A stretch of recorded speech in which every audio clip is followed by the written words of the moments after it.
مريض الاكتئاب احيانا كتيره بيبقى عايز الونس، بس في نفس الوقت مش عايزه قوي.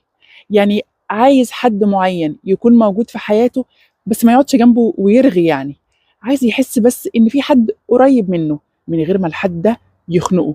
فاوقات كتيره جدا من الحاجات اللي ممكن تقدمها لمريض الاكتئاب اللي انت بتحبه وحريص عليه انك تكون جنبه.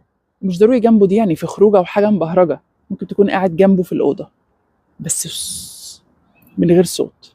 ممكن تكون بتديله الدعم اللي هو طالبه منك لو هو كان عنده القدرة ان يطلب منك. دايما اسأله انت محتاج ايه واقدر اساعدك ازاي.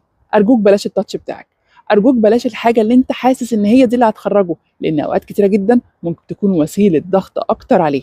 حسسه ان انت متقبله، حسسه ان انت معاه، حسسه ان انت مصدقه. اهم حاجة تحسسه ان انت فعلا مصدقه، مش حاسس ان هو مأفور او هو اللي